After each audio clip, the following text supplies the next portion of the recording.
Bienvenue au podcast Le Temps d'arrêt. Bonjour à tous, bienvenue au 61e épisode du Temps d'arrêt. Aujourd'hui, on parle de la saison 2023 des Alouettes de Montréal et de la Ligue canadienne.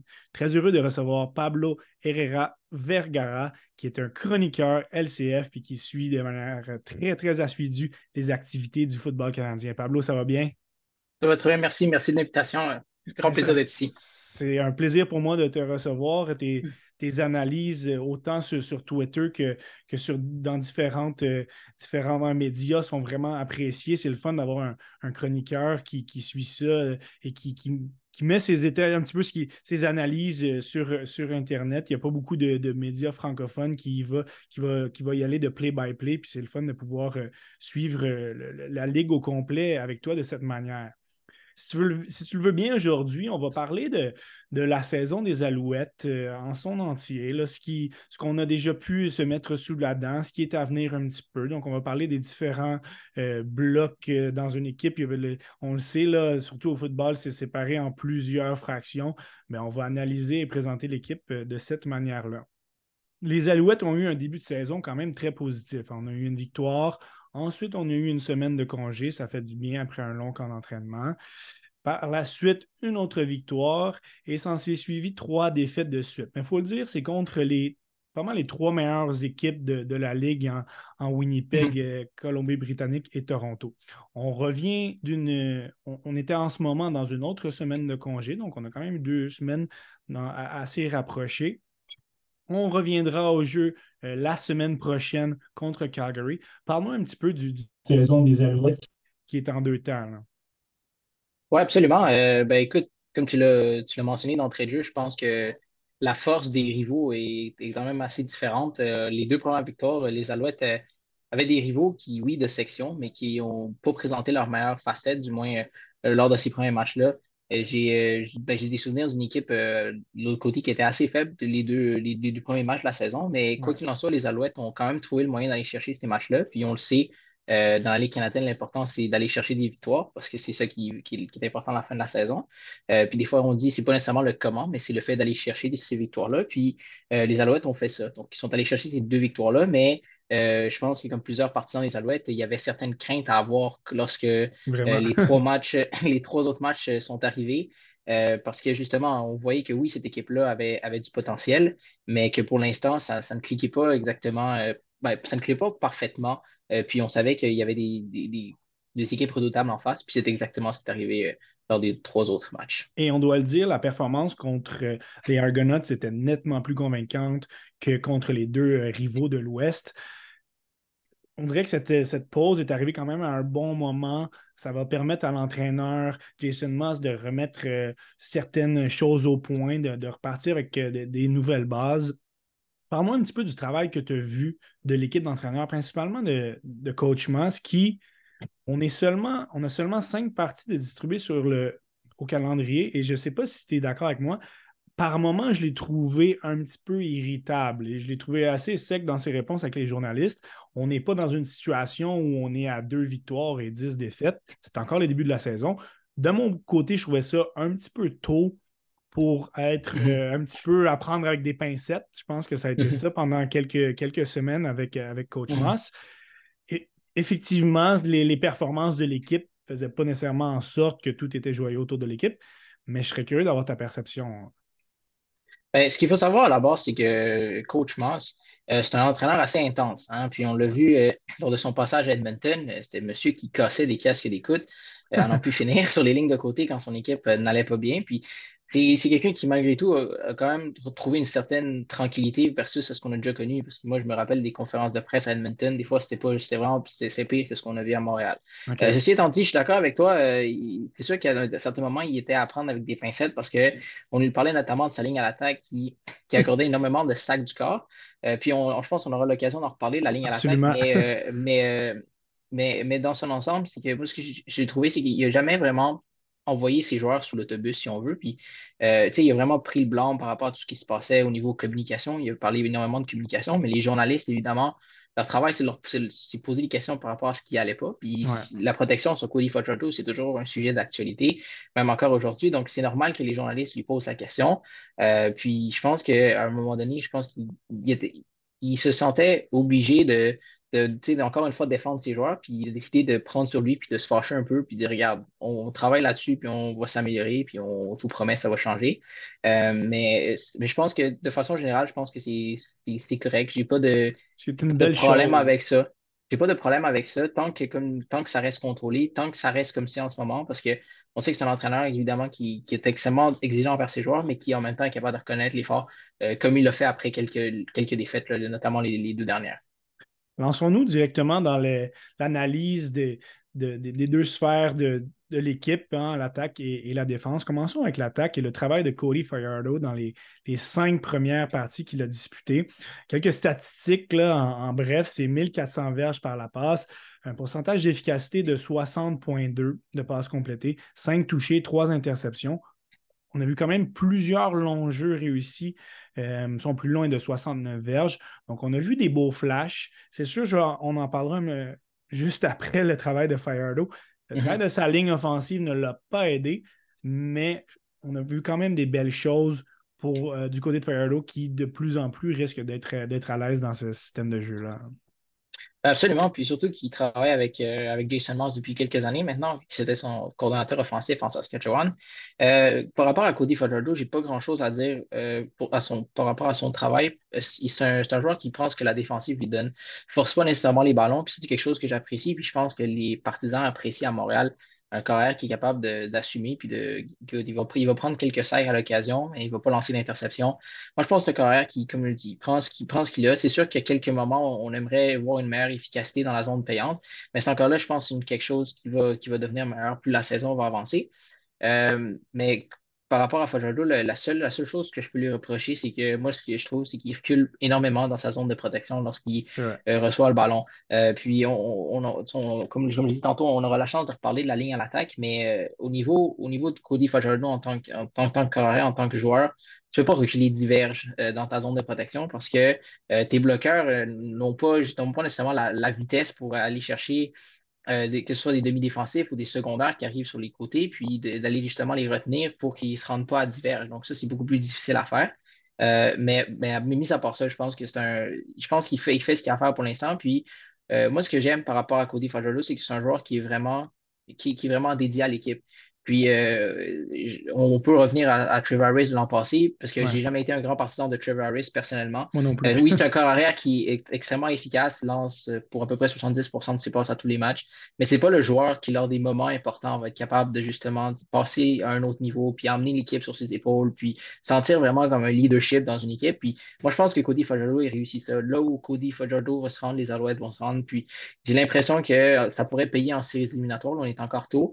Ouais. Mais si les Alouettes réussissent à rentrer en séries éliminatoires, j'ai l'impression que le facteur Cody Fajardo pourrait être assez important pour les Alouettes.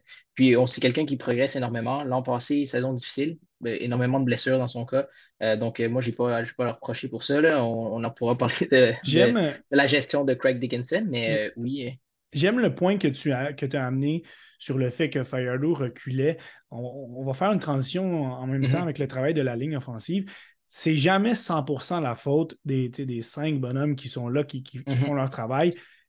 Oui, ils sont responsables de protéger leur carrière, mais lorsqu'il y a un sac du corps, mais peut-être qu'à certains moments, on peut regarder le travail du corps arrière. Et comme tu as dit, malgré le fait qu'il a une feuille presque sans tache, là, mhm. et ce petit aspect-là qui fait en sorte que la ligne offensive pourrait bénéficier d'un certain appui s'il reculait un petit peu moins. Parlons Mhm. du travail de cette ligne offensive. Comme tu as dit tout à l'heure, c'est pas mal le point qui fait le plus jaser du côté des Alouettes depuis le début de la saison. Ils sont derniers au niveau des sacs du corps dans la LCF avec 26 sacs. Il y a des équipes qui ont joué un match de plus que les Alouettes. Donc, c'est un travail qui est assez difficile de leur côté. Et on ne s'attendait pas nécessairement à ça. On mise sur une ligne qui a quand même beaucoup d'expérience avec Nick Callender, Lestage, Lawrence, Matt Rice. Donc, mis à part PO Lestage, ce sont des joueurs qui ont de l'expérience dans la ligue. On sait que quand même Lestage est un bonhomme qui a beaucoup de caractère, qui a un gros profil, mais ce sont des insuccès à répétition. Ça a très, très mal commencé. C'est un petit peu moins pire dans les dernières semaines. Mais qu'est-ce qui fait en sorte, selon toi, que la ligne a connu autant de ratés depuis le début de la saison? Mais comme tu l'as dit, je pense que c'est un mélange de facteurs. Il y a plusieurs choses qui font en sorte que les Alouettes accordent beaucoup de sacs du corps. La première, c'est, je l'ai mentionné, Cody Fajardo qui recule énormément dans sa zone de protection. Déjà là, il met sa ligne offensive dans le trouble. Le deuxième point, c'est pour moi, c'est William Stenbach. Puis il n'y a pas beaucoup de monde qui en ont parlé dans les médias. Puis Ouais. je pense que c'est un point assez important à amener. William Stenbach, mis à part le match contre Toronto, moi, je l'ai trouvé perdu sur le terrain. Semble totalement perdu au niveau des stratégies, c'est pas où aller. Une séquence, je me rappelle, contre les Lions en Colombie-Britannique, a foncé dans le derrière de son carrière parce qu'il pensait que c'était une course, alors que c'était une feinte de remise, puis il est parti en train, puis il a fait tomber Fajardo alors que c'était une course du carrière. Donc, énormément. Donc, ça, c'est. Donc, on sait que oui, comme tu l'as mentionné, les 5 joueurs de ligne sont là pour protéger, mais il y a aussi le porteur de ballon qui doit venir Ouais. donner un coup d'épaule à l'occasion. Puis Stenback, malheureusement, soit il se trompe de côté, soit il fait le mauvais bloc, soit il va aider la mauvaise personne. Puis ça fait en sorte que justement, les joueurs adverses peuvent se rendre à Fajardo.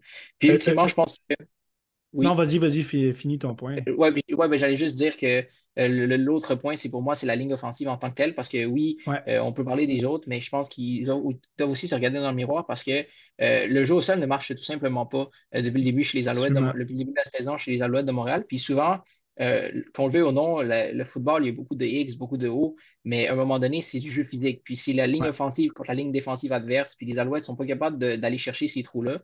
Puis c'est deux problèmes, ça, parce que la première, c'est que justement, on se rend compte qu'au niveau physique, les Alouettes se font battre par la ligne défensive adverse. Et en même temps, quand tu es capable de courir avec le ballon, ça donne moins de pression à Cody Fajardo, qui est moins obligé de garder le ballon plus longtemps pour des longues passes, pour aller chercher des plus courtes distances. Donc, pour moi, c'est vraiment un mélange de ces facteurs-là qui font en sorte que les Alouettes accordent énormément de sacs depuis le début de la saison. On, on est dernier au niveau des verges au sol par la course. Mhm, Et oui, on peut cibler beaucoup Will Stanback. On parlera de son travail en quelques instants, mais ce sont les joueurs qui sont devant lui qui doivent lui créer des blocs clés, lui créer des brèches que Stanback peut mhm. exploiter. As-tu ciblé, pas pour jeter personne devant l'autobus, là, mais as-tu ciblé un joueur parmi ceux qu'on a pu voir sur la ligne offensive qui a eu un début de saison un petit peu plus difficile que celui des autres, si ça passe un petit peu plus du côté gauche au niveau des gardes, des bloqueurs? Mhm. Je serais curieux d'avoir ton. Ouais, ben écoute, il y en a plusieurs qui vont parler de Landon Rice puis de Nick Callender qui se font. En fait, c'est souvent eux qu'on voit sur les faits saillants se faire À déborder. l'extérieur, ouais. Ouais, exactement à l'extérieur. Mais pour moi, ma plus grande déception personnellement, c'est Justin Lawrence, le joueur de Ouais, centre, un joueur de centre étoile qui a connu une saison Toronto. étoile la saison passée à Toronto, exactement. Puis c'est un joueur qui est arrivé à Montréal avec de grandes ambitions parce que Sean Jamieson est blessé au moins jusqu'à la moitié de la saison. Puis là, on verra ce qui va se passer dans son cas après. Mais pour moi, en ce moment, le centre de la ligne défensive, c'est là que la ligne offensive, c'est là pour moi le problème en ce moment. On n'est pas capable de justement créer ces brèches-là. Puis comme je l'ai dit, à l'extérieur, je pense que je vais mettre un peu de blâme aussi sur Fajardo, mais c'est vraiment pour moi Justin Lawrence au centre qui doit être capable de non seulement tenir son bloc, mais d'être capable de justement affaisser un joueur de ligne défensive à quelques reprises pour que justement Ten Back, qui est un porteur de ballon plus nord-sud qu'est-ouest, puisse aller chercher ces brèches-là. Euh, Puis c'est peut-être une surprise, ça va peut-être être une surprise pour quelques auditeurs, mais pour moi, c'est Justin Lawrence qui doit définitivement augmenter Non, le niveau de absolument. son jeu. Puis on le voit, le centre de la ligne offensive, il n'y a absolument rien qui passe par là. On est obligé de faire des courses à l'extérieur parce que justement, ça marche pas. Puis c'est ça qui enlève un peu de confiance à Stenback, qui est vraiment habitué à briser des plaqués, mais il faut qu'on lui donne des ouvertures. Et pour le moment, il n'y en a pas, il y en a pas en ce moment. Faisons justement cette transition vers le jeu au sol et le travail de Will Stanback. On nous, on nous présentait un joueur qui était plus léger, qui serait probablement plus explosif. On est en train de se demander si on a dénaturé un petit peu le joueur qui force est d'admettre, est quand même assez décevant depuis le début de la saison. Là. On parle de 224 verges, moyenne de 4,4 verges au sol par course, ce qui n'est pas mauvais, mais on s'attendait à mieux de son côté. Zéro touché par la course, ça, c'est un fait quand même assez marquant. Donc, Stanback n'est pas capable de briser les derniers plaqués dans la zone payante pour se rendre jusque dans la zone début. Est-ce que, oui, il y a le travail de la ligne offensive, mais comme tu as dit tout à l'heure, moi, je vois un Will Stenback complètement différent. Puis ça ne peut pas juste être en fonction de sa perte de poids. Qu'est-ce qui se passe selon toi dans son cœur, là? Ben, écoute, moi, je l'avais jamais, je l'avais rare, mais en fait, je l'avais jamais vu autant perdu que le match contre la Colombie-Britannique. Je me demandais même si les Alouettes allaient avoir le courage, parce que c'est vraiment une décision courageuse que ça aurait pris, de le laisser de côté pour le match contre les Argos, puis donner un départ à Ouais, ouais. Walter Fletcher qui semble beaucoup plus confortable, du moins au niveau systématique puis au niveau des blocs. Les Alouettes ont décidé de faire confiance à Stenback, qui a connu pour moi sa meilleure performance de la saison et de Ouais. loin contre Toronto, mais comme tu l'as dit, c'est pas encore assez. Puis dans le cas de William Stenback, je me pose des questions à savoir si justement, oui, est-ce que sa perte de poids aurait pu l'aider, mais moi, c'est vraiment au niveau du système. C'est à quel point est-ce qu'il comprend le système, à quel point il est à l'aise Ouais. avec tous les jeux, avec tous les changements de stratégie, parce que si je ramène à l'an passé, de mémoire, du moins, beaucoup, très peu, très rarement, Trevor Harris faisait une stratégie, arrêtait tout le monde à la ligne de mêlée, puis on recommençait, puis on changeait le jeu. Donc, c'était souvent le même jeu qui était exécuté du début à la fin. Bon Depuis le point, début de la ça. saison, Fajardo, plusieurs fois dans le match, donc fait une fausse cadence, regarde la réaction de la défensive, ce qui est une excellente chose pour moi, puis Ouais. s'ajuste, puis souvent change le jeu. Puis c'est souvent là qu'on voit Stenback qui n'est pas vraiment sûr d'où aller, puis c'est là que les troubles commencent pour lui. Donc, pour moi, c'est au niveau du système aussi. Lui, il a l'aspect physique, mais oui, il est plus rapide, mais pour moi, il faut il doit trouver le moyen de briser des plaqués, puis ça, il le fait moins depuis le début de l'année. Et moi, je pense que c'est tout de suite une question de confiance. Du moment où il va chercher plus de confiance au niveau stratégie, au niveau de OK, je sais où je m'en vais. Maintenant, c'est juste de faire ce que j'ai à faire puis de briser des plaqués. Je pense que ça va vraiment changer, puis on va être capable de revoir le stand-back d'antan parce que il est en santé, Stenbach. Ouais, exact. Il est pas Faut en blessé comme les profiter. années dernières. Il faut en profiter. Exactement, il faut en profiter. Puis justement, avant, on disait oui, il se blessait énormément quand il attaquait Nord-Sud, mais c'est vraiment son style de jeu. Donc, s'il y a à le faire, il doit devoir le faire à un moment donné parce que, comme je l'ai dit, si ses contre-performances continuent, je pense que les Alouettes n'auront pas le choix de se tourner vers D'aller Walter voir Fletcher, ailleurs, du ouais. moins pour un match. Non, mais du moins pour un match, qui regarde le match de la galerie de presse, voir, OK, c'est ça qu'il faut que je fasse. C'est ça qu'il faut que je fasse en match parce que une chose, c'est de regarder de la vidéo, mais des fois, ça fait du bien de juste regarder un match en direct Un point de des vue hauteurs pour extérieur, ouais. comprendre, absolument, Et, pour et, comprendre et, ce qui se passe. et je te rejoins dans un point que tu as mentionné, que Fajardo va y aller d'un changement de cadence pour analyser ce qu'il a devant lui. Selon moi, c'est la base du travail du carrière, d'être capable d'analyser ce qu'il a devant lui. Donc, je te rejoins vraiment quand tu dis que c'est une bonne chose qu'il fait ces changements de cadence-là. Et ça va être à stand-back de s'ajuster. Un point qui est quand même assez agréable, qu'on n'avait pas beaucoup un aspect qu'on n'avait pas beaucoup la chance de se mettre sous la dent dans les dernières années, c'était des courses du corps arrière, hein. On sait que Trevor Harris Mhm, était un corps arrière qui travaillait beaucoup dans sa pochette. Fajardo est mobile, il a évité des plaqués de manière assez surprenante. Là. On en est même venu entendre des expressions assez incroyables de notre cher Pierre Vercheval. mhm, C'est quand même absolument. un 132 verges par la course, moyenne de 5,5, 3 touchés. Donc, Mhm, juste une petite touche qui est agréable d'avoir un carrière qui est capable de sortir de sa pochette et tirer le jeu. mhm, Du, absolument. du côté des receveurs de passe, on va se le Mhm, dire, c'est un two-man show. C'était envisageable d'où le point que Greg Ellingson et Tyson Philpott étaient absents depuis le début de la saison.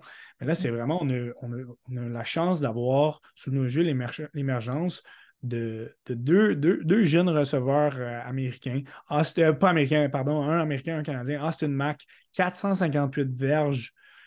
Lui, on le connaissait moins. Kean Julian Grant, qui est avec l'équipe quand même depuis quelques saisons, le Canadien, 415 verges depuis le début de la saison. Les deux ont réussi des longs jeux, 61 pour Austin Mack, Kean Julian Grant, 69 verges. Donc, c'est agréable de voir des joueurs qui sont rapides sur les côtés et ils semblent avoir une belle chimie avec Fajardo. Parle-moi du travail de ces deux receveurs-là. Ben, écoute, tu l'as mentionné, écoute, pour moi, c'est une surprise. Puis Austenman, qu'on l'a connu au camp d'entraînement cette année, Mm. j'ai l'impression que ce joueur-là va avoir sa chance dans la NFL l'an prochain. Écoute, il est vraiment dominant. C'est un vrai receveur numéro un dans la Ligue canadienne, malgré son jeune âge. Puis il démontre du leadership quand il faut aller chercher des ballons difficiles, c'est lui qui va aller les chercher. Puis moi, ce qui m'impressionne le plus de ce joueur-là en tant que tel, c'est justement les attraper et contester. C'est qu'on on le sait. Eugene Lewis, la perte de Eugene Lewis nous a fait extrêmement mal aux Alouettes. Ouais. Puis il va faire encore extrêmement mal malgré l'émergence de ces deux jeunes joueurs-là. Mais Austin Mack, ballon difficile, que ce soit avec un contact imminent, donc il attrape le ballon, se fait immédiatement frapper, ou tout simplement une bataille à un contre un, il va être capable d'aller chercher ces ballons-là. Donc pour moi, c'est ça qui est impressionnant. Dans le cas de Julian Grant, pour moi, c'est incroyable. Ce joueur-là, pour moi, en tout cas, Austin Mack, oui, est extrêmement spectaculaire, mais moi, mon joueur préféré à regarder en attaque, c'est les Alouettes cette année, c'est Keon Julian Grant, parce que lui, quand tu lui lances le ballon, bonne chance le rabattre au sol. J'ai l'impression qu'à chaque fois qu'il touche au Extrêmement ballon, rapide. ben oui, non seulement extrêmement rapide, mais des jambes extrêmement puissantes. Puis à chaque fois qu'il touche au ballon, il est capable d'aller chercher 10 verges. Chaque fois presque toujours 10 verges. C'est très, très rare qu'il va tomber au premier contact. Puis je me rappelle la semaine dernière contre Toronto, il est passé proche de se faire avoir en fait, il a attrapé le ballon, il a fait assez proche de se faire Ouais, geler, comme on c'est vrai. dit, puis il a réussi à éviter le contact, puis d'aller chercher un bon diverge. Donc, c'est vraiment quelque chose de c'est assez spectaculaire, moi, ce jeune joueur-là. Je le connais depuis plusieurs années. C'est une excellente personne à l'extérieur du terrain, puis sur le terrain, cette année, vraiment, je lui lève mon chapeau. Puis je pense que ces deux joueurs-là profitent du schéma tactique de Jason Marsh qui bénéficie énormément les petites passes, suivies par des gains Passer intéressants course, ouais. plutôt que des jeux intermédiaires. Puis on aura l'occasion d'en revenir assurément. Ce qu'on doit dire, c'est qu'après le travail de ces deux joueurs-là, c'était très, très mince en termes de récolte. Will Stenback touche plus au ballon par la passe que dans les dernières années. Il a quand même une moyenne de 10,5 verges par attrapé, 147 verges au total. Peut-être une des bonnes décisions de Coach Mass depuis le début de la saison, c'est d'avoir amené Tyler Snead. Dans les dernières parties, il a connu deux bons matchs, 147 verges récoltées, trois touchés. Ça prenait cette troisième option-là qui était polyvalente parce qu'on a vu de très peu de bonnes choses de la part d'R.J. Mayala. Euh, il manquait ce troisième receveur qui était capable de faire le travail, ce qui est essentiel. On ne peut pas avoir seulement deux receveurs. Donc, avec l'absence des Elixon et Philpott qui devraient revenir bientôt, espérons-le, ça Mhm. prenait ce joueur-là qui allait prendre cette place-là. Là. Absolument. Puis, comme tu l'as dit, c'est ça que ça prenait. De la part en fait, des Alouettes, c'est quelqu'un qui est capable d'aller chercher des ballons, quelqu'un qui est fiable. Et Tyler Snead, pour moi, la plus grande utilité qu'il a, parce que oui, on a vu ses trois touchés contre Toronto, mais la plus grande utilité qu'il a, puis c'est assez surprenant malgré sa taille, c'est au niveau des blocs. Lorsque les Alouettes, je ne sais pas combien de fois ils ont fait de passe piège contre Toronto, mais à chaque fois, ou presque, c'était du côté de Tyler Snead. Puis Tyler Snead était capable de retenir légalement son joueur qui était souvent Intéressant. beaucoup plus grand que lui. Puis il retenait suffisamment longtemps pour que Julian Grant puisse aller chercher de la vitesse, puis aller chercher les premiers essais. Pour moi, honnêtement, c'est là pour moi sa plus grande utilité, bizarrement, parce que ouais, au niveau de sa taille, on pourrait s'attendre que c'est un joueur qui est vraiment dynamique, puis c'est là qu'on pourrait aller l'utiliser, mais c'est vraiment au niveau des blocs. C'est un joueur extrêmement physique, puis malgré sa taille, il est capable de, comme je l'ai dit, de retenir des adversaires. Donc, pour moi, c'est ça sa plus grande force. Puis quand je regarde l'ensemble des receveurs des Alouettes, ce qui manque pour moi, c'est un joueur comme Greg Ollinson qui est Ouais. capable d'aller chercher des verges intermédiaires, ce que j'appelle, parce que Les attrapés on contestés aussi. écoute, exactement, en milieu de terrain, parce que depuis le début de l'année, les Alouettes sont une attaque avec deux espèces de, par la passe, sont une attaque avec deux couteaux, moi j'appelle, parce qu'on a les jeux courts avec Julian Grant, avec Austin Mack, des passes rapides dans le flanc, ça marche bien, ça marche assez bien. Les passes profondes, ça marche assez bien Marche aussi. bien, ouais. Austin Mack est capable d'aller chercher. Mais c'est souvent la zone intermédiaire, donc la zone des C'est vrai. 15-20 verges, qu'on a de la misère. Puis comme tu parlais tantôt de two-man show depuis le début de l'année, R.J. Mayala, pour moi, c'est une déception. Vraiment. Courtney Davis, pour aller chercher, pour moi, être capable d'en faire plus avec ce qu'il nous a montré en début de saison. Donc, pour moi, ces deux joueurs-là doivent. Puis Cole Speaker, qu'on a Cole laissé de Speaker côté depuis aussi. que, Ouais. exactement, Très une décevant. déception de ce côté-là. Oui, une déception de ce côté-là. Parce que pour moi, c'est ça que ça prend. C'est on est capable d'avoir une attaque à deux niveaux, mais si on est capable de rajouter le niveau intermédiaire, je pense que les Alouettes, là, vont devenir une équipe vraiment dangereuse en attaque parce que j'ai l'impression que c'est ça qui manque. C'est ça qu'on fait des petites passes, soit qu'on fait des bombes. Il n'y a pas comme Ouais, d'entre-deux, puis c'est c'est ça vrai. qui manque. C'est ça que les bonnes équipes, la Ligue canadienne, sont capables d'aller chercher lorsque c'est nécessaire. Ellingson et Philpott devraient manquer au moins le prochain match, mais ils seraient normalement éligibles à revenir la semaine d'après. Donc, ça serait intéressant de voir s'ils sont prêts. Faisons la transition vers la défensive. On a connu des bons moments, on a connu des ratés. La troupe de Noel Thorpe a quand même accordé 35 points euh, lors des deux derniers matchs. On va séparer le bloc défensif en deux, hein, cette Mhm. ligne défensive et le secondaire et la tertiaire. Commençons Mhm. par le travail de la ligne défensive. J'ai ciblé quelques points positifs pour ensuite y aller avec des points plus négatifs. Le premier point positif, c'est le travail de Mustapha Johnson, le plaqueur défensif. 3 sacs, 12 plaqués. Jamal Davis, même si on s'attendait à plus aussi, l'ailier défensif, les 12 plaqués sont satisfaisants. On s'attendait à plus qu'un seul sac du corps. Est-ce que, somme toute, tu es satisfait du travail de ces deux joueurs-là? De ces deux joueurs-là, en fait, premièrement pour Mustafa Johnson, oui, absolument. Je pense qu'il a continué sur sa belle lancée de l'an Ouais, passé. Puis c'est un joueur tu sais, c'est un joueur qui ressemble un peu à Woody Barron, qui est parti il y a quelques. c'est En vrai. fait, qui est rendu à Ottawa maintenant. Non, oui, je pense qu'il est rendu à Ottawa maintenant. En tout cas, je vais aller vérifier pour ça, là, mais pour ce qui est de sa présence, je pense que c'est un joueur qui est un peu dans l'ombre, mais qui fait de l'excellent travail. Puis qui va chercher justement, tu sais, pour moi, qui est capable de se rendre au carrière. Donc ça, c'est déjà bien. Maintenant, pour Jamal Davis, je pense qu'il est capable encore d'en donner un petit peu, d'en donner Vraiment plus. davantage. Ouais, Euh, oui, et je pense que le fait que les Alouettes ont libéré Nick Usher dernièrement, je pense que ça va lui ouais, mettre un petit peu de pression parce que oui, on l'a présenté en grande pompe. L'an dernier, il est arrivé, a fait de l'excellent travail dans une courte période, mais justement, lui, il faut qu'il soit constant à tous les matchs. Puis c'est ça qui manque. De façon générale, la ligne défensive doit se rendre au carrière beaucoup, beaucoup plus. La tertiaire fait un travail assez respectable, les secondaires aussi, mais c'est ouais. vraiment la ligne défensive qui est vraiment, je te dirais, le maillon faible de cette défensive-là jusqu'à présent. Vraiment. Avant d'en venir justement sur le travail de la ligne, dernier point petit positif, le travail des secondaires, tu viens de le dire quand même, Najee Murray qui a fait de la transition de demi-défensif à Mhm, secondaire. J'ai trouvé que dans les premiers matchs, c'était un petit peu plus difficile. Là, je trouve qu'on a quand même un bel ajustement. Le 28 plaqués enregistré, une interception. Tyrese Beverett, qui avait démontré de très belles choses l'année passée, fait un sac du corps, 21 plaqués. Avery Williams, je reste un petit peu plus sur mon appétit de son côté. Euh, mais en tant qu'unité, c'est assez positif là, au niveau des secondaires. Écoute, les secondaires, vraiment, là, on s'attend à ce que, surtout à Avery Williams, qui arrête le jeu au sol. Puis, j'ai un peu sourcillé quand tu as parlé justement que ça donnait un petit peu plus. C'est peut-être pas le joueur que tu vas regarder dans les statistiques, puis tu vas dire, ouais, ce gars-là, il a fait le plaqué. Mais pour moi, Avery Williams, c'est vraiment la pièce clé depuis le début de l'année dans la défense des Alouettes parce que, moi, je le trouve, il est toujours bien positionné. Il est toujours bien positionné. Puis, souvent, lorsque les courses sont à l'extérieur, c'est le premier joueur à se rendre.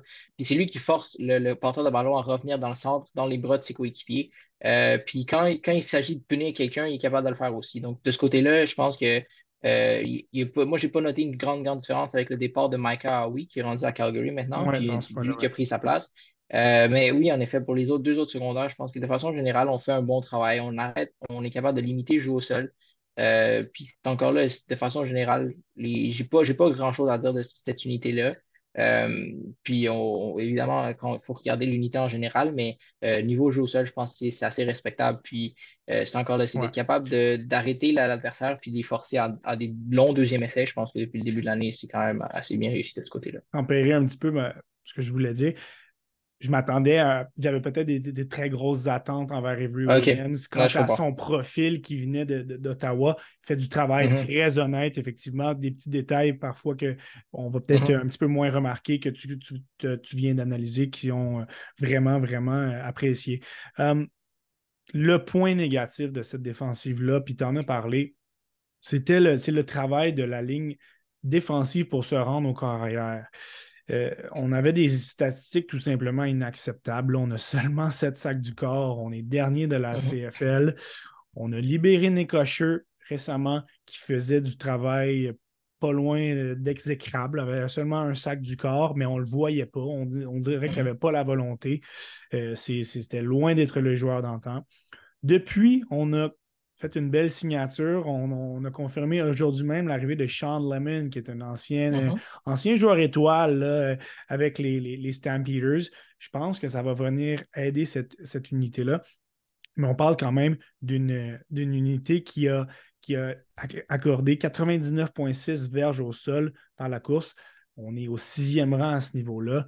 Mhm. Euh, Armando Sewell aussi, 4 plaqués seulement en 3 parties. Ça peut être, même si ce n'est pas celui qu'on va voir faire le plus de gros jeux clés, on s'attend à une meilleure production pour arrêter le jeu Mhm. par la course de son côté. Donc, parle-moi un petit peu de ce que tu as vu de cette ligne-là et de la manière que Lemon pourrait changer cette brigade-là. Là.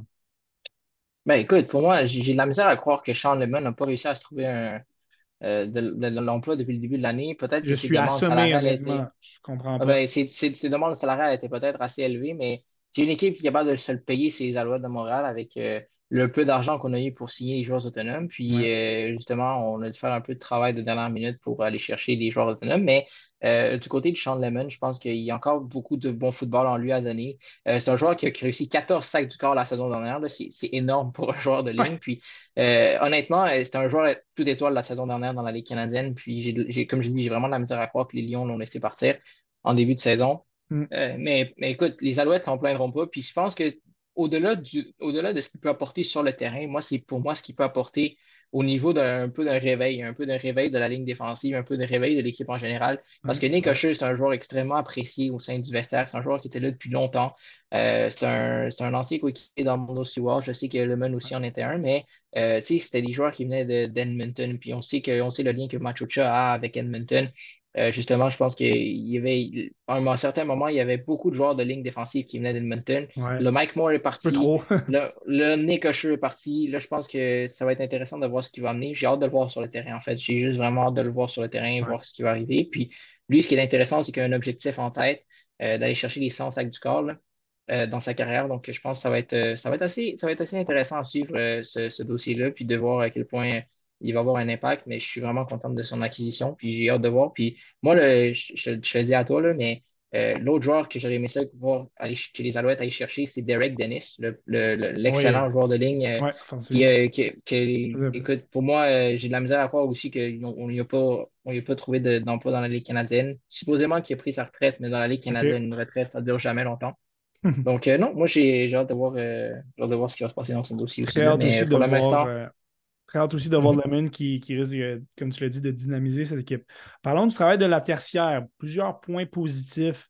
mhm. Andy Evans qui faisait son retour avec l'équipe en tant que demi-défensif, 3 interceptions, démontré de belles choses. Wesley Sutton qui, l'année passée, ça avait quand même très mal parti, mais avait eu une très bonne deuxième moitié de saison. Il semble reprendre où il a laissé 18 plaqués depuis le début de la saison. Le nouveau venu, Ento, qui joue à l'extérieur, demi-défensif à l'extérieur, quand même Mhm. démontré des belles choses en 4 matchs, là, 20 plaqués, 2 passes défendues. Le travail aussi de notre Québécois, Marc-Antoine Dequoy, qui en tant que maraudeur fait du travail très efficace. Donc, ce sont les points positifs que j'ai retenus du travail de cette tertiaire. Euh, si tu en as d'autres à ajouter ou pour poursuivre sur ce que j'ai commencé, ça va être tout à toi. Donc, c'est vraiment des bons points que tu amènes. Puis je pense que au niveau performance à tertiaire, je pense qu'il n'y a pas grand-chose à dire, mis à part le dernier match contre Toronto, qui pour moi été difficile au niveau de la tertiaire. Ouais. Comme tu l'as dit, travail efficace de façon générale. On est là pour aller chercher des plaqués. On est là pour, tu sais, puis ce que j'aime dans la défensive de Northrop depuis le début de l'année, c'est que c'est une défensive qui punit, donc qui frappe extrêmement fort, puis qui n'a pas peur de justement d'aller donner de bons coups d'épaule, finir les plaqués, puis souvent ça peut faire une différence en fin de match. Par rapport à Marc-Antoine Dequoy, c'est un cas assez particulier parce que c'est un joueur que tu vas énormément voir dans les faits saillants parce qu'il Ouais. fait des jeux absolument. Ses qualités athlétiques sont hors du commun. C'est un joueur extrêmement dynamique, extrêmement rapide, puis il est à la bonne place pour réaliser des gros jeux. Mais par contre, moi, je pense que comme maraudeur, parce que maraudeur, c'est un joueur qui doit appuyer ses demi-défensifs. Puis des fois, j'ai l'impression que justement, au niveau de sa vitesse, il se laisse trop absorber par une première lecture du carrière, puis il va se faire battre dans les zones profondes par la suite. Intéressant. Je me rappelle d'une séquence contre Toronto où justement, il était sûr d'aller faire une interception. Finalement, il est tellement passé dans le vide, il n'y avait absolument personne où il est allé chercher le ballon. Puis son demi-défensif, il avait besoin d'aide parce que c'est un moment important en deuxième essai, je pense que c'était deuxième et 18 que les Argos devaient aller chercher. Donc, c'est là que pour moi, Marc-Antoine Dequoy peut-être aller chercher une coche de plus dans son arsenal pour qu'on parle de lui comme un excellent maraudeur. Ouais. Parce que si on parle seulement de ses qualités, si on le prenait comme Ses qualités demi-défensif, il athlétiques, serait absolument ouais. excellent. C'est incroyable. Je pense qu'il est capable de suivre n'importe qui sur un terrain, mais c'est vraiment au niveau comme maraudeur, il faut que tu sois capable d'appuyer tes demi-défensifs ou à la réception du moment. En fait, là où le ballon s'en va. Puis c'est là que j'ai l'impression que les carrières sont capables de le déjouer. Puis c'est peut-être avec l'expérience qu'il va Ben, aller c'est chercher ça. ce petit niveau-là. Mais comme je te Exactement. dis, de Puis façon générale, j'ai pas grand-chose. Ouais. heureusement, c'est un point qui est améliorable, hein, en faisant beaucoup de Ouais. vidéos. Puis peut-être qu'on va avoir des changements justement après cette semaine de congé, en faisant beaucoup, Mhm. comme tu l'as dit, il est jeune, il a peu d'expérience dans la Ligue Mhm. canadienne, surtout en tant que partant. Absolument. Donc, espérons que c'est un joueur qui va mettre beaucoup de travail pour s'améliorer. Ça ferait simplement qu'aider l'équipe. Un point négatif qu'on a malheureusement pas le choix d'aborder, c'est la blessure de Nafis Lyon qui a fait mal. Il a disputé une seule partie, a été placé sur la liste des blessés Mhm. de 6 matchs. On a peu d'expérience en tant que demi de coin.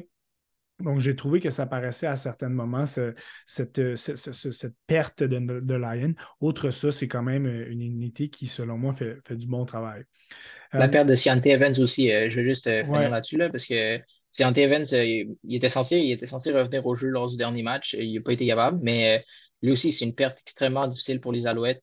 On en parle beaucoup, comme tu as dit, Narcisse Lyon, c'est une perte, mais pour moi, Ciante Evans, c'est la perte clé parce que il avait réussi, il avait connu tout un début de saison, trois interceptions en 2 matchs. Il était partout sur le terrain. Malheureusement, une blessure arrive, puis là, ça change un peu la dynamique. Mais si, si- comme si tu je l'as me, dit, Narcisse Lyon aussi. si je me trompe pas, il est encore sur la liste des blessés de un match, Mhm. Evans.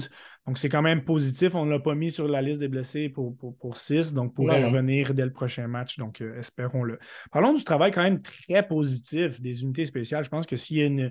une unité qui est pratiquement sans tâche, c'est les unités spéciales. David Côté, qui est extrêmement précis depuis le début de la saison, 12 en 13. Joseph Zema, qui a une jambe, on dirait qu'il n'a jamais eu une jambe aussi puissante, avec des moyennes de 48,9 par dégagement. Chandler Worthy a fait du bon travail, somme toute, là, dans les retours de beauté, une moyenne de 21,1. Il a fait un toucher aussi sur un retour de dégagement. Donc, dans son ensemble, peut-être qu'on pourrait avoir un petit peu plus d'explosion de Worthy, mais on peut qu'être satisfait du travail des unités spéciales de la troupe de Byron Archambault qui semble bien diriger cette unité-là. Oui, absolument. Puis, on a connu un match difficile à Vancouver, mais bon, il y a la malédiction la fameuse malédiction Ouais, du du BC BC Place, mais Place, c'est épouvantable. Mais non, non, écoute, non, non, mais à part ça, je pense que comme tu l'as dit, moi, le mot que j'utilisais, c'est efficace. On perd rarement la bataille du positionnement sur le terrain au niveau des unités spéciales. Puis ça, c'est quelque chose Ouais, d'assez positif depuis le début de l'année. Moi, je pense que Joseph Zema, c'est un joueur sous-estimé dans la Ligue canadienne parce qu'on a tellement vraiment. de batteurs australiens dans la Ligue canadienne dans le cours des dernières années. Puis on disait, ah, c'est un de ceux-là, mais pour moi, il est plus que seulement un joueur qu'on est obligé de mettre sur la formation partante. Pour moi, c'est un excellent botteur. Puis il est capable, moi, ce que je trouve intéressant avec Zema, c'est qu'on a l'impression qu'il va botter d'un côté, puis à la dernière seconde, change l'angle de son pied, puis il est capable d'aller chercher une certaine puissance de l'autre côté. Donc, non, puis le travail de couverture, très bon aussi. Euh, mais comme je te dis, Worthy, on pourrait peut-être aller chercher une coche de plus au niveau Ouais, de son explosion. d'accord. Quand on regarde ce que Mario Alford est capable de faire en Saskatchewan, les gens, Ouais. les gens Montréal ont hâte que Worthy se réveille parce que Donc, on se mord un euh, peu les doigts on là, se à le mord un voir petit peu les aller. doigts. Mais exactement. Puis l'autre élément, c'est les pénalités. Euh, Ouais, et pénalité spéciale au niveau des pénalités de retenue. Ça fait extrêmement mal aux Alouettes. Puis vraiment. juste pénalité en général. Premier match de la saison contre Ottawa. Retour de toucher annulé parce qu'il y avait hors-jeu sur la ligne défensive. Contre la Colombie-Britannique, énormément de retours annulés parce qu'il y avait des pénalités de retenue. Puis pour moi, c'est la pénalité la plus coûteuse dans la Ligue canadienne parce Vraiment. que non seulement tu annules tout le retour qui a été fait, mais en plus, tu pars du point où le joueur a attrapé le ballon et tu recules de 10 verges. Donc, ça fait une pénalité de beaucoup, beaucoup, beaucoup de verges. Alors que oui, sur la feuille de match, ça va être écrit 10 OK, verges, 10, mais ouais. en réalité, au moins tu multiplies ça par 4 chaque fois que Wolty touche le ballon. Si on faisait un petit résumé de tout ce qu'on vient de dire, on pourrait facilement cibler deux perspectives pour améliorer l'équipe pour le restant de la saison. Un meilleur travail de la ligne offensive pour allouer moins de sacs du corps et un Mhm. front défensif qui se rend plus souvent au corps pour vraiment augmenter le nombre de sacs du corps. On sait dans la Ligue canadienne, à 2 essais, si tu fais un sac du corps en premier essai, c'est pratiquement mortel. Si tu en fais un en deuxième essai, ça seal the deal, si je peux me permettre l'expression. Mhm. Ce sont vraiment, selon moi, les 2 points à améliorer. J'aimerais que tu me dises, on a seulement 5 matchs joués. Il reste beaucoup, beaucoup de football d'ici la fin de la saison. Mhm. On a beaucoup d'éléments à se mettre sous la dent encore là, d'ici la fin de la saison. J'aimerais que Tu me dis si tu penses que c'est des facettes qui sont améliorables pour l'équipe, puis la manière que tu prévois, que tu projettes le travail des Alouettes pour les semaines à venir. Là. Ouais. Tantôt, tu as parlé de Pierre Cheval. Je vais faire une petite parenthèse cuisine par rapport à ça pour imaginer un peu mon point. Mais pour moi, je pense que les Alouettes, c'est un gâteau qu'il faut qu'il lève. Le gâteau est au Absolument. four, maintenant, il faut qu'il lève. Quand tu regardes les Alouettes de Montréal de façon générale, je pense que tu as beaucoup d'ingrédients qui sont assez positifs dans ce vestiaire-là. Ouais. J'ai pas d'unité que je me dis, ah, cette unité-là va être déclassée à tous les matchs. Quand tu regardes sur papier, ça ressemble à quoi? Maintenant, il faut que ça lève. Ouais. Là, tu es à 2 victoires, 3 défaites. Le Rouge et Noir vient de se trouver un corps arrière. La magie est pognée à Sont en Ottawa. forme. Ouais. Sont en forme. Puis là, les Alouettes doivent commencer à gagner. Là, tu as 3 matchs qui s'en viennent qui sont assez importants. Tu as Calgary, tu as Hamilton, puis tu as Saskatchewan à la maison. Donc, tu as 2 matchs sur 3 contre les 2 équipes de l'Ouest. Ça va être à Montréal. Ouais. Et puis, tu as une visite à Hamilton où ça va pas très bien en ce moment. Donc, va falloir que les Alouettes en profitent. Mais pour moi, le match clé, c'est le match de dimanche prochain parce que euh, Contre Calgary. on l'a vu contre les 3 meilleures équipes de la Ligue canadienne. Les Alouettes sont pas assez proches. Puis oui, il y a eu plein d'affaires qui sont arrivées. Puis contre Winnipeg, ça a l'air d'un match qui n'était pas serré, mais contre Winnipeg, c'est l'attaque pour moi qui a coulé cette équipe-là. Ouais. Échappé de William Stenbach, interception de Fajardo. On s'amène à Vancouver de façon générale une bonne performance, mais les unités spéciales coûtent la victoire vraiment aux Alouettes avec 2 revirements, botté bloqué, retourné pour un toucher, Chandler Worthy qui échappe un ballon qui donne des points. Donc on a vraiment ouvert la porte aux Lions de ce côté-là. Puis qu'on l'a vu contre Toronto, les Alouettes ont été capables de marquer 28 points contre cette défensive-là. Normalement, contre Toronto, tu es censé être capable d'aller chercher ce match-là. Malheureusement, les trop longs jeux accordés par la défensive. Donc, les Alouettes doivent aller chercher une performance de 60 minutes puis d'être constant semaine après semaine. C'est vraiment ça pour moi qui va faire que je vais pouvoir dire, OK, le gâteau il a levé. Ouais. Puis on va le voir au niveau des résultats parce que les 3 prochains adversaires sont très prenables. Les Stampeders de Calgary, j'ai regardé le match hier contre Ottawa. Défensivement, ont énormément de Ils sont faiblesses. vulnérables. Ouais. En attaque, Jake Mayer n'est plus le même joueur qui a connu sa performance de 300 verges lors de son premier match contre les Alouettes de Montréal. Puis ça paraît sur le terrain.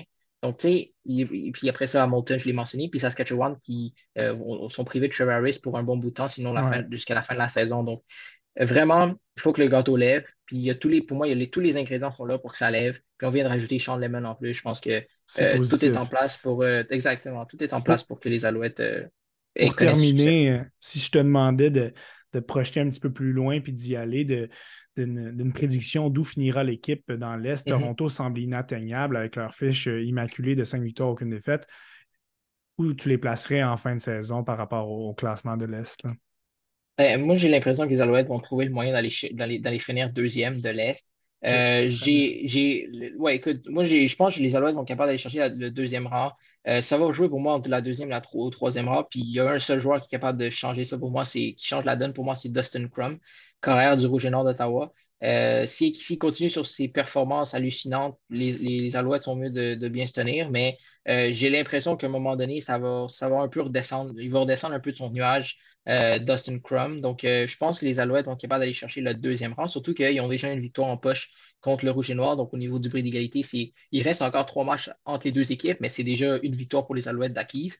Mais je pense que c'est ça. Moi, je pense que la raison pour Ouais. laquelle les Alouettes vont venir deuxième, c'est ce match-là en début de saison qui, pour moi, va peut-être changer la donne à la fin de la saison. OK.